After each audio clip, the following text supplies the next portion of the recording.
Can you share a story of how you got started in your field? What inspired you? So you wouldn't believe it. Like literally how I got started was very interesting. So I've been dancing all my life. I went to school for dance. So I've been performing with dance and stuff and whatsoever. But in 2017, I hit like rock bottom because I didn't know what I wanted to do. I graduated with a whole degree in nursing, but I didn't want to be a nurse.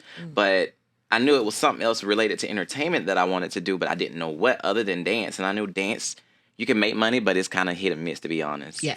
And so literally I start writing poems. And when I start writing poems, I just start reflecting back on my past relationships, any situations, any family issues, any how I'm feeling right now.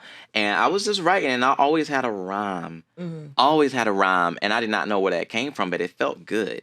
And so literally I just kept writing, kept writing, kept writing. And I had this one friend who literally you know, she was a rapper, or you know, she referred to herself as a rapper. And so at the time I'm like, oh, okay, you know, let's go. Like, I want to go to the studio and hear you spit, you know. And she was like, yeah. She was like, yeah, also bring your poems and stuff, let's listen to them. Maybe you can do like a whole poetry section or whatever.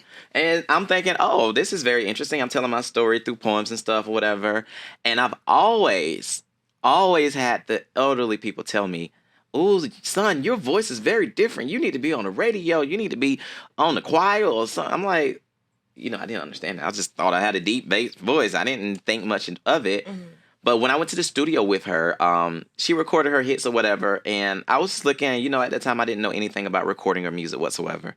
And she was like, you know, go in the booth and, you know, spit some of your poems and stuff. Or if you want to, you can jump on the track. I'm like, huh? I'm like, jump on the track? What you mean? I Like, didn't come here for all that. right, I ain't coming for all that. I was going to literally, and so what I did was I was like, okay, Zan, just go for it. I went in the booth and I just started like spitting my poem. And it ended up becoming a song. And I'm like, oh, wow, this is interesting. And so I started playing with it. And the producer was like, yeah, like, that sounds good. Like, you need to get more this, you need to get more that, you need to do that. I'm like, oh. Again, I didn't know anything about this. I'm sitting right here like blind, like, okay, I was gonna write poems. So he put it on a CD for me and let me listen to it over and over when I got to the house. I listened to it and I was like, wow, Zan, you can do some music. Like, you need to think more into that. And so at the time I thought it was like, oh, this is a hit, this that, yeah, la la la. Now I'm like, oh, okay, yeah. It was interesting. It was cute. It was cute at that time.